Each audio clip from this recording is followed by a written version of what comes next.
মানিকগঞ্জ সদর উপজেলার পোটাইল ইউনিয়নের কাফাটিয়া গ্রামে ঈদ উপলক্ষে অনুষ্ঠিত হয়েছে ঐতিহ্যবাহী গ্রামীণ মেলা। দীর্ঘদিনের ঐতিহ্য ধরে রেখে প্রতি বছরের মতো এবারও উৎসবমুখর পরিবেশে মেলাটির আয়োজন করা হয়। এতে আশপাশের বিভিন্ন এলাকা থেকে মানুষের ব্যাপক সমাগম ঘটে। মানিকগঞ্জ থেকে স্টাফ রিপোর্টার সুমন আহমেদের প্রতিবেদনে দেখুন বিস্তারিত। মেলার আয়োজন ও সার্বিক ব্যবস্থাপনায় গুরুত্বপূর্ণ ভূমিকা পালন করে স্থানীয় সংগঠন কাপাটিয়া যুবক সমিতি। সংগঠনটির সভাপতি শোয়েব আহমেদ রাজার নেতৃত্বে মেলাটি সুশৃঙ্খল ও সফলভাবে সম্পন্ন হয়।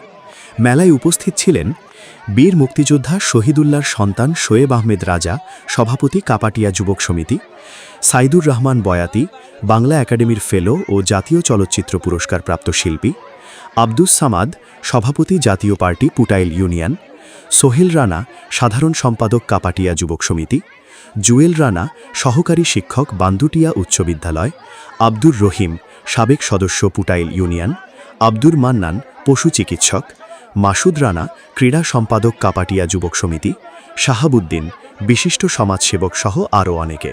জানা যায় প্রায় ২০ বছর ধরে নিয়মিতভাবে এই মেলাটি অনুষ্ঠিত হয়ে আসছে।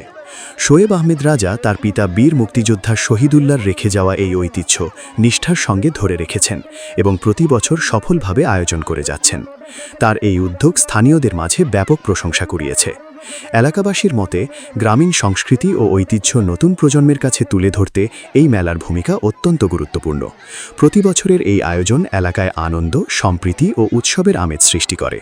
স্থানীয়রা আরও জানান, রাজা ভাইয়ের নিরলস প্রচেষ্টার কারণেই মেলাটি ধারাবাহিকভাবে অনুষ্ঠিত হচ্ছে। এজন্য তারা তার প্রতি কৃতজ্ঞতা প্রকাশ করেন এবং তার সুস্বাস্থ্য ও দীর্ঘায়ু কামনা করেন। মেলার বিষয়ে শোয়েব আহমেদ রাজা বলেন, আমি আমার এলাকার মানুষের জন্য ভালোবাসা দিয়ে কাজ করতে চাই।